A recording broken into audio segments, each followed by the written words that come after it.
kami cuma cukup sepakat dengan Engkau. Untuk kami bisa terima semua janji, anugerah dan berkat-Mu dalam hidup kami. Tuhan, malam hari ini ajari kami sekali lagi. Untuk kami Tuhan bisa mengerti jalan-jalan-Mu dalam hidup setiap kami. Mari Roh Kudus dampingi setiap kami. Berikan kami pengertian, berikan kecerdasan rohani. Buat kami menyerap maksimal dari apa yang Kau sampaikan malam hari ini. Ajari kami Tuhan. Dan kami mau berkata demi nama Yesus, biar semua perkataan yang keluar hanya berasal daripada-Mu ya Tuhan. Yang bukan berasal daripada-Mu kami batalkan di dalam nama Yesus. Terima kasih Bapak atas segalanya. Terima kasih karena Kau baik. Di dalam nama Yesus semua yang percaya sama-sama katakan amin. Silahkan duduk Bapak Ibu Saudara. Shalom. Sore malam hari ini saya ingin kita sama-sama belajar saudara ya, tentang perbuatan-perbuatan Tuhan yang sangat ajaib dalam hidup kita. Saya ingin kita sama-sama membaca dari Yesaya 28 ayat yang ke-21. Yesaya pasal yang ke-28 ayat yang ke-21. Sekali lagi saya bacakan. Sebab Tuhan akan bangkit seperti di gunung Perasim. Ia akan mengamuk seperti di lembah dekat Gibeon untuk melakukan perbuatannya, ganjil perbuatannya itu, dan untuk mengerjakan pekerjaannya, ajaib pekerjaannya itu. Saudara, cuma satu ayat, tetapi di sini dikatakan ganjil perbuatannya dan untuk mengerjakan pekerjaannya, ajaib pekerjaan itu. Saudara, kalau kita dengar Tuhan kita adalah Tuhan yang ajaib, Tuhan yang maha kuasa, Tuhan yang mengubah semua kemustahilan jadi keajaiban, kita senang dengarnya, betul tidak? Tetapi saat engkau menghadapi sesuatu, sebuah masalah, bukan masalah lah mungkin ya, sebuah hal yang Tuhan izinkan terjadi dalam hidupmu yang sepertinya ajaib, sepertinya sesuatu yang tidak lazim, seringkali kitalah yang tidak berani.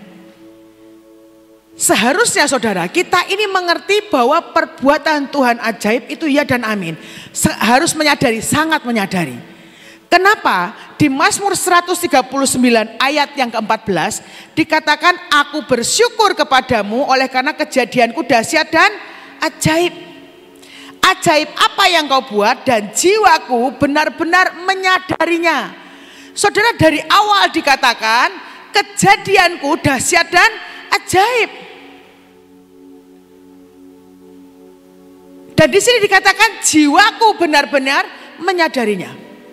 Tapi seringkali kita yang tidak sadar kalau Tuhan kita itu ajaib. Saudara, engkau mengalami begitu banyak hal, ya toh. Seperti sebuah kesulitan, saudara, keajaiban itu akan keluar. Kalau ada yang mustahil. Kalau tidak ada yang mustahil, semua baik-baik saja, tidak terjadi apapun. Ajaibnya di mana? Kan tidak ada, betul tidak? Tapi kalau engkau mau mengalami yang namanya keajaiban Tuhan, engkau harus mau dan rela mengalami yang mustahil. Tetapi yang mustahil dalam kehidupan kita seringkali menjadi beban. Padahal seharusnya firman Tuhan mengatakan bahwa jiwamu harus benar-benar menyadari dari kita mulai lahir. Sejujurnya keajaiban Tuhan sudah terjadi dalam hidup kita. Saudara, sederhana, keajaiban yang paling mendasar yang dalam hidup kita yang terjadi adalah apa? Saudara bernafas sampai hari ini. Betul enggak? Keajaiban. Kalau engkau lihat di rumah sakit banyak yang tidak bisa bernafas, saudara, pakai ventilator segala macam. Engkau bernafas, engkau ada di tempat ini, engkau bisa streaming, keajaiban. Tapi itu keajaiban yang kita sukai.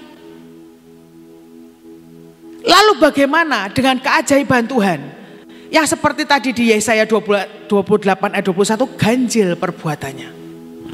Saudara, dalam menghadapi kehidupan kita, kalau engkau diperhadapkan dalam hidupmu sesuatu yang mustahil bahkan ganjil, kalau di terjemahan yang lain ya toh, dikatakan bahwa ganjil ini bukan cuma sekedar, kalau kita tuh ganjil tuh konotasinya jelek saudara ya, aneh.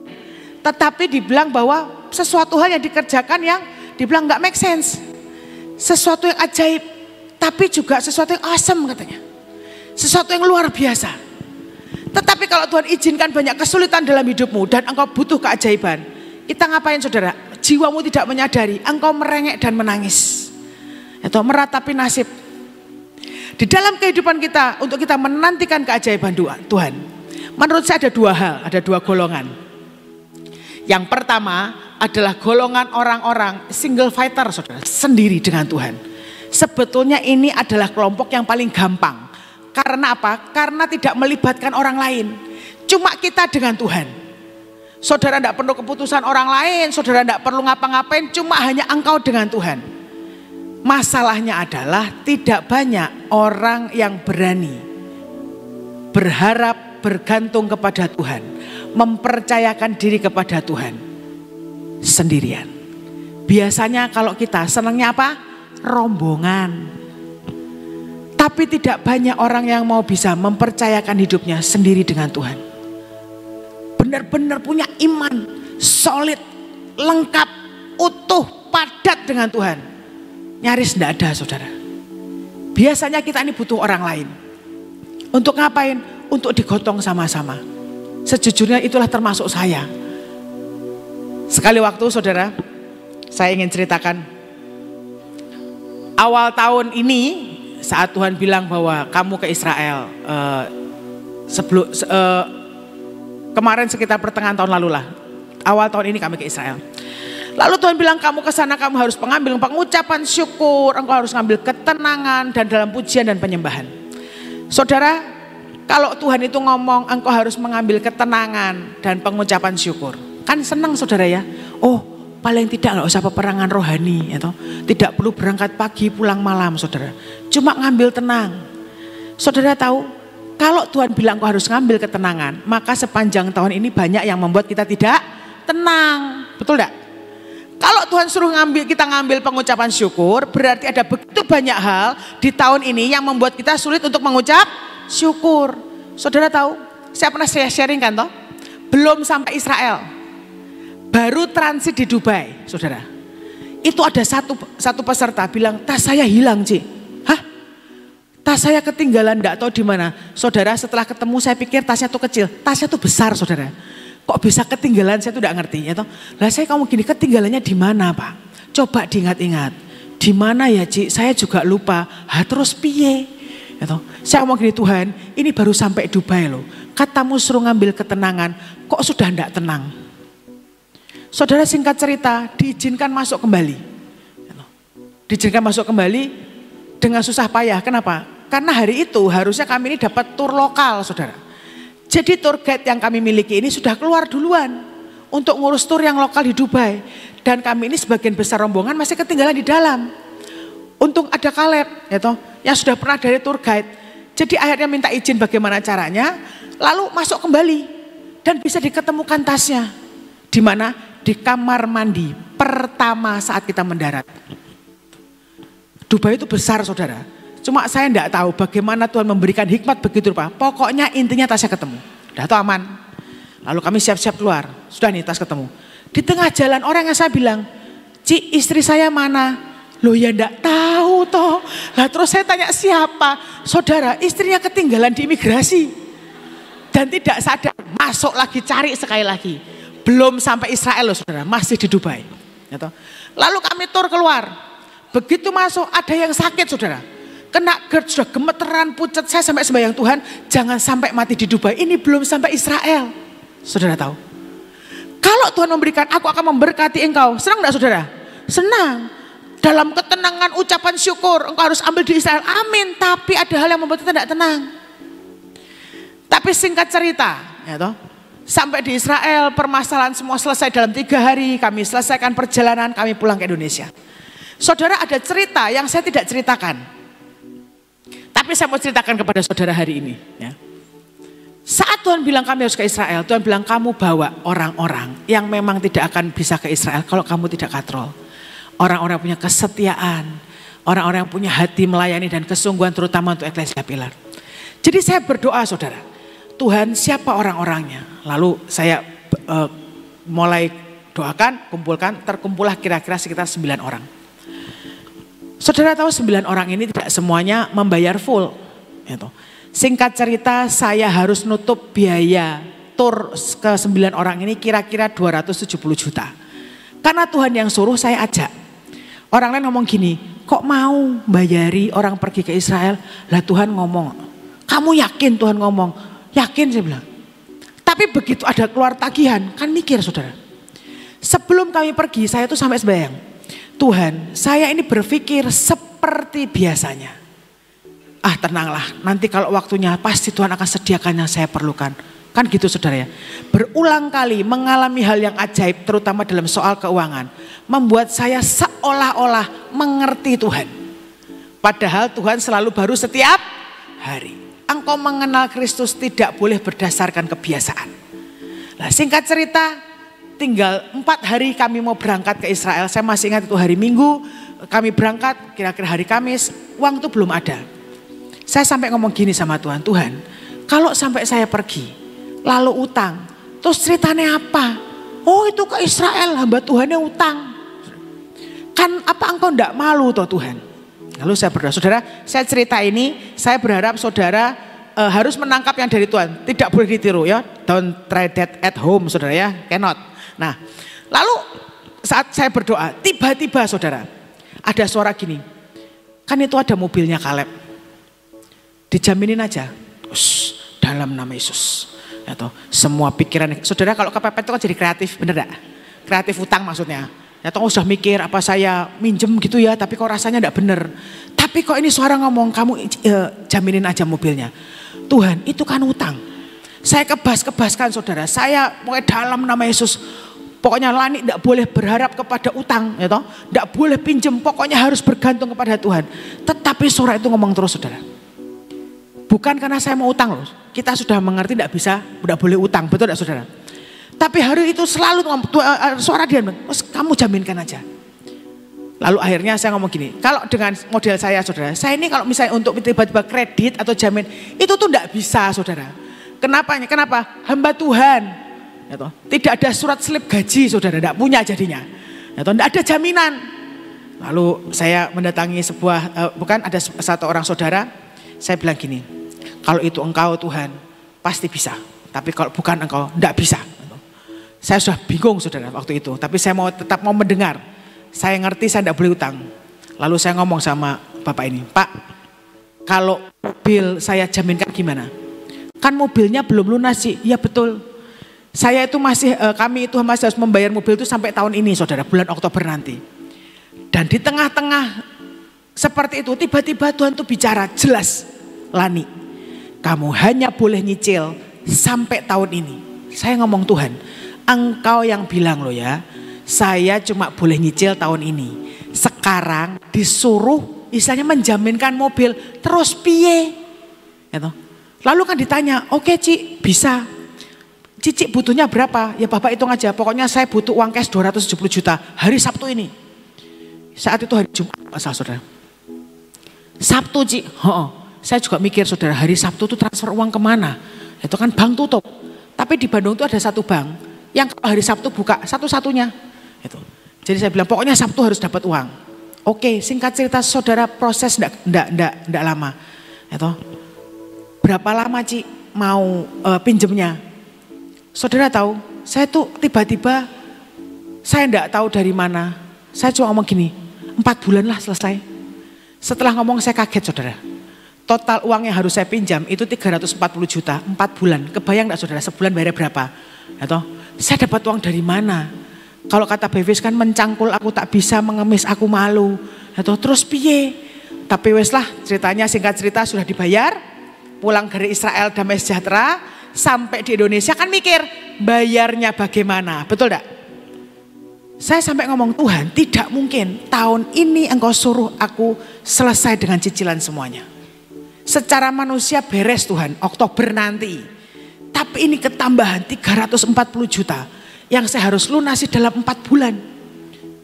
Saudara, tetapi ini modelnya lucu. Saya punya kemurahan Tuhan. Ya toh? Boleh bayar berapa saja dan kapanpun saudara. Jadi pulang dari Israel saya masih punya uang. Bayar 10 juta, 25 juta. Ya toh? Bulan Februari. Begitu Maret terbentur satu masalah lagi. Kami harus memperpanjang rumah yang di Jalan Windu tempat kami kebaktian. Kontraknya habis. Lalu mendadak semua banyak tagihan muncul, saudara. Saya tambah pusing gini, Tuhan. Engkau yang suruh dengan perintahmu yang aneh menjaminkan kendaraan untuk pergi ke Israel. Sedangkan bulan Maret saya harus bayar kontrakan. Itu aneh. Tidak masuk akal. Lalu Tuhan memberikan ayat ini, Yesaya 28 ayat 21. Ganjil perbuatannya, memang aneh. Lalu tiba-tiba saudara, saya ini ngomong gini, apa saya salah ya? Kayaknya saya salah mendengar suara Tuhan. Lalu saudara, saya diingatkan, saya lupa. Waktu itu Bu Nani khotbah di sini, dia cerita soal bayar gedung atau bayar tanah, saya tidak tahu. Terus Tuhan berkata, kamu pinjem saja, kakakmu punya uang. Ya toh, dalam 4 bulan akan lunas. Betul ya Bu Nani ya? Tak pikir, oke lah minimal saya punya teman saudara ya. Ya toh, sama-sama meminjam kalau satu ke kakak tanpa jaminan, yang saya harus menjaminkan mobil. Tapi saya simpan dalam hati. Tapi saudara tahu, semakin hari yang saya hadapi semakin mustahil. Bulan Maret bagaimana dengan keajaiban Tuhan sekali lagi. Singkat cerita lunas tuh. Bayar kontrakan 480 juta, lunas begitu saja. Tapi kan masih ada yang harus saya bayar sekian ratus juta lagi. Hari itu bulan April saya harus melunasi banyak hal. Tambah lagi Februari, bulan Maret saya masih bisa bayar cicilannya sekitar 10 juta saudara. Tapi begitu bulan April saya tidak punya uang. Cuma bisa bayar 8 juta. Lalu bulan Mei sama sekali tidak punya uang. Sampai saya gini, kayaknya iman saya ini tidak sampai.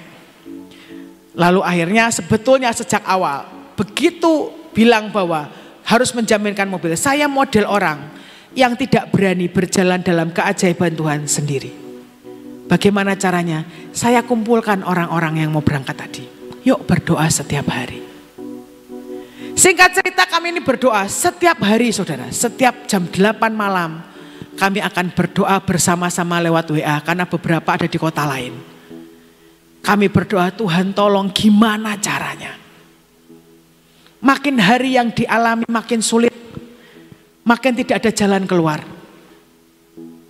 Hari itu dalam 4 bulan itu saudara paling menderita menurut saya adalah bulan Mei. Saudara tahu di Windu itu yang makan banyak. Bahkan sampai uang untuk beli beras saja saya tidak punya saudara. Saya ngomong gini, Tuhan beras saja tidak punya loh Tuhan. Setiap minggu kami ini memberi makan. Tapi sekali lagi keajaiban yang Tuhan lakukan dalam hidup saya berlaku.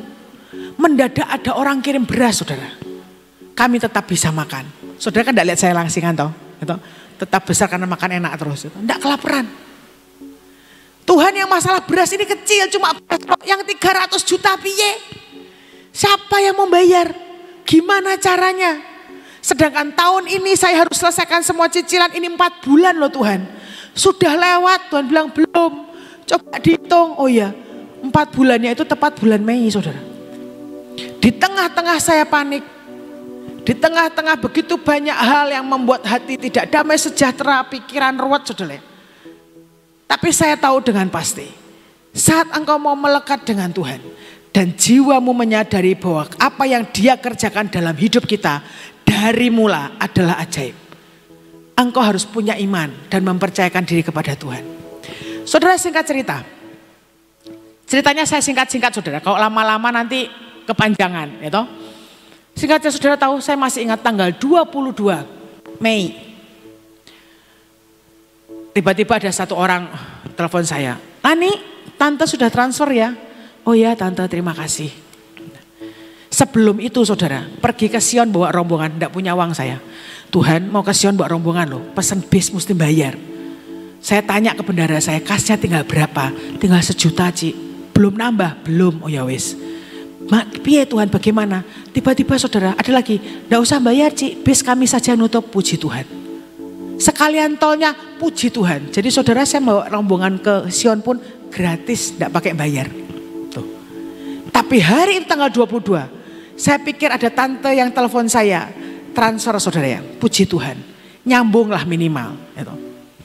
Saudara tahu saya masih ingat itu perjalanan keajaiban Tuhan yang saya alami.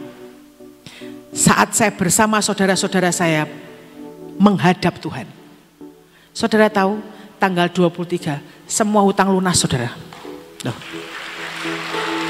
Saudara tuh tepuk tangan sekarang ngalami nangis itu deg-degan. Saya tuh setiap pagi saya sampai nangis di depan Tuhan. Iki piye Tuhan? Bagaimana? Tapi saudara tahu dalam sekejap. Mendadak dalam 5 bulan ini kontrakan lunas, Israel lunas, mobil lunas, kartu kredit lunas, semua lunas. Tidak punya utang saya saudara. Wes. Saya sampai merasakan oh gini itu rasanya. Bahkan kartu kredit pun tidak nyicil saudara.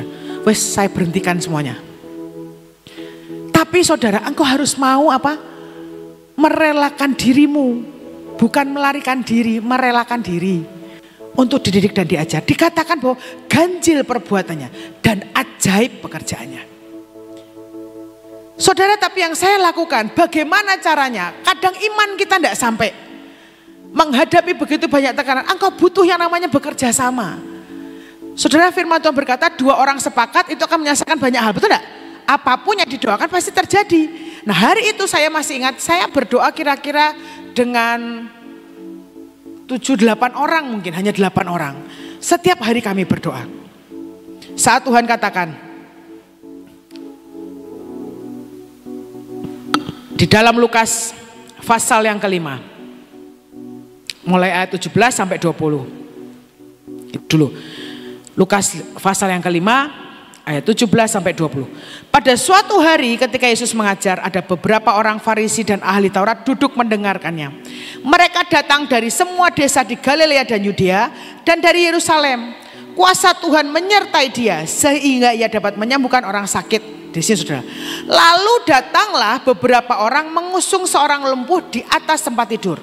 Mereka berusaha membawa dia masuk dan meletakkannya di hadapan Yesus. Karena mereka tidak dapat membawanya masuk berhubung dengan banyaknya orang di situ. Naiklah mereka ke atap rumah, lalu membongkar atap itu dan menurunkan orang itu dengan tempat tidurnya ke tengah-tengah orang banyak tepat di depan Yesus. Ketika Yesus melihat iman mereka, berkatalah, ya hai saudara, dosamu sudah diampuni. Saudara yang sakitnya digotong satu. Tapi ini tidak bisa. Saya ngomong gini, Tuhan, saya itu seperti orang ini. Perlu digotong beramai-ramai. Saudara kalau menggotong orang lumpuh, kalau di sini kan mungkin berdua lah minimal. Kalau engkau membawa tandu, menerobos rombongan orang banyak, sulit, butuh perjuangan, betul tidak? Apalagi di sini dikatakan setelah itu mereka naik. Saudara, kalau saudara suka nonton film Rescue 911, kalau ada yang jatuh ke tebing, untuk menggotong mereka naik sekarang pakai helikopter aja susah saudara. Kebayang tahun itu belum ada helikopter atau apa, tapi di sini dikatakan mereka itu apa coba? Datang manjat ke atap.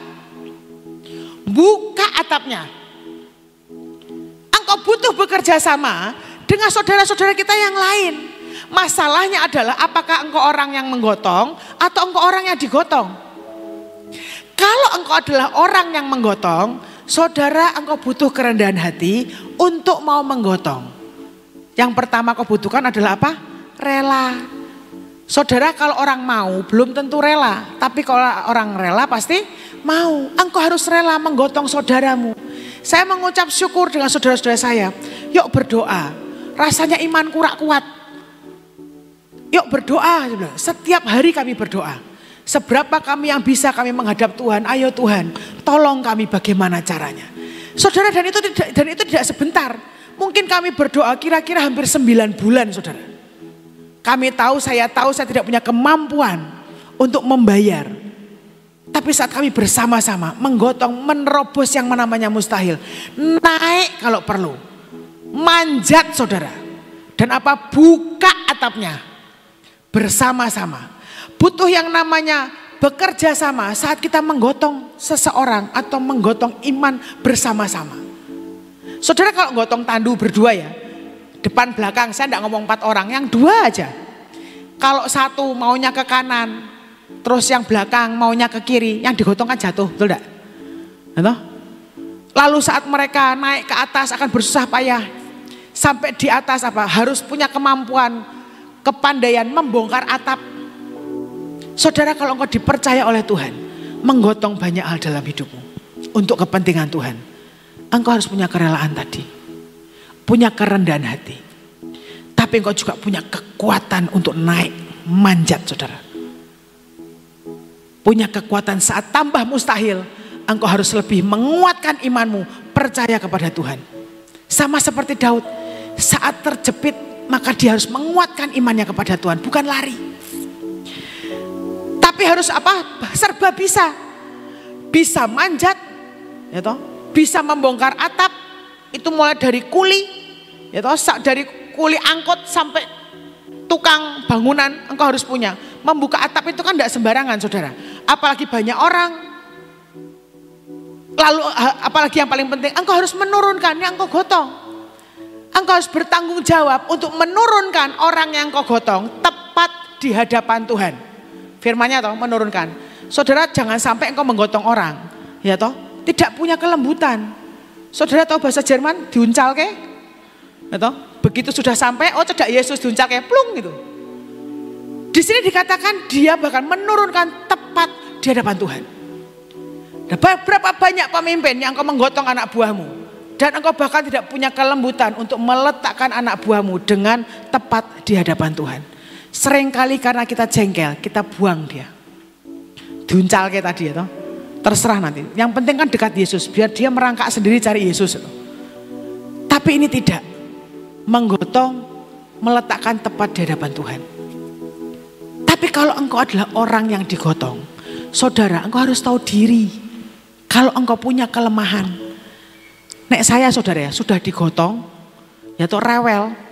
Ya mungkin saya uncal kayak tadi saudara ya. Rewel, awas jatuh. Engkau bahkan tidak bisa percaya dengan orang-orang yang mendampingimu. Engkau bahkan kadang tidak percaya dengan pemimpinmu. Apa benar dia mengasihi saya? Apa betul dia benar-benar menggembalakan saya? Engkau tidak boleh menjadi orang yang penuh dengan kecurigaan.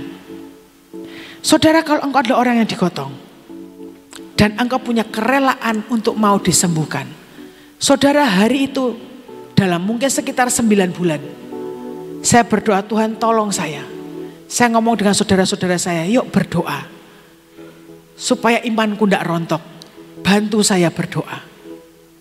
Saudara, kesepakatan saling menopang itu membuahkan banyak keajaiban.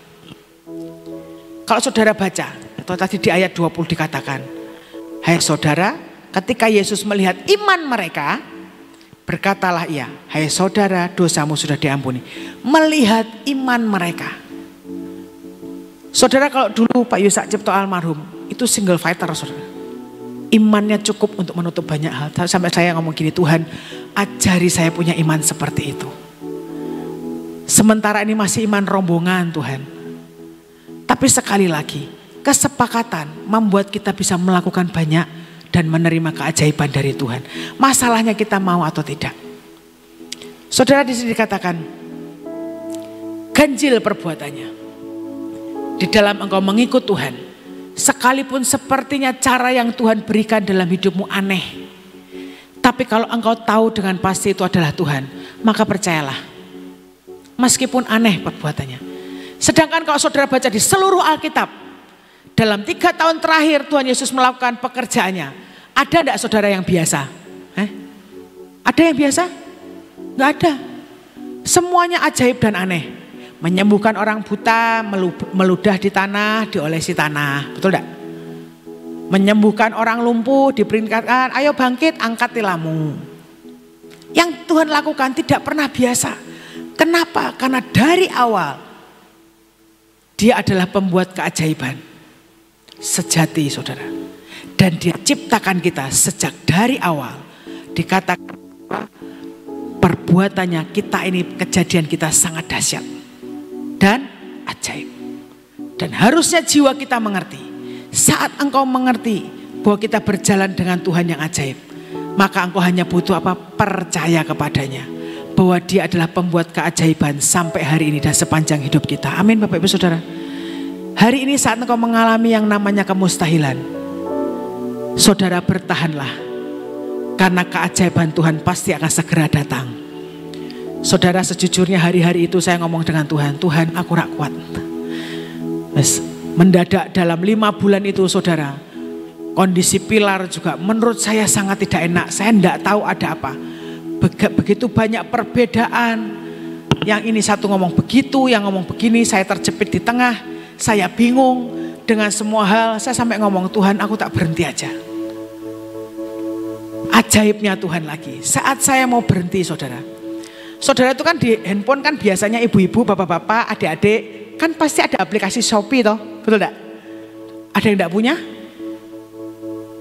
Berarti semuanya punya Shopee. Saudara tahu saat semuanya meletihkan, semuanya capek, tiba-tiba keluar notifikasi dari Shopee. Yang kuat ya kak. Tuh, Tuhan bisa ngomong dari mana saja saudara. Saya ngomong gini, itu Tuhan capek. Lalu ada lagu Tuhan, jangan lelah, itu bekerja di ladangnya siapa? Tuhan. Lalu saya ngomong, Tuhan saya capek, kamu di ladang siapa? Oh, saya di ladang siapa saudara? Saya bertobat, Tuhan aku mau tetap di ladangmu. Dan buat aku ini tidak lelah. Saudara, hari jangan letih, jangan lelah. Keajaiban sedang datang dalam hidupmu. Engkau hanya perlu bertahan dan mempererat serta mempercayakan dirimu lebih lagi kepada Tuhan. Amin Bapak Ibu Saudara. Tuhan memberkati.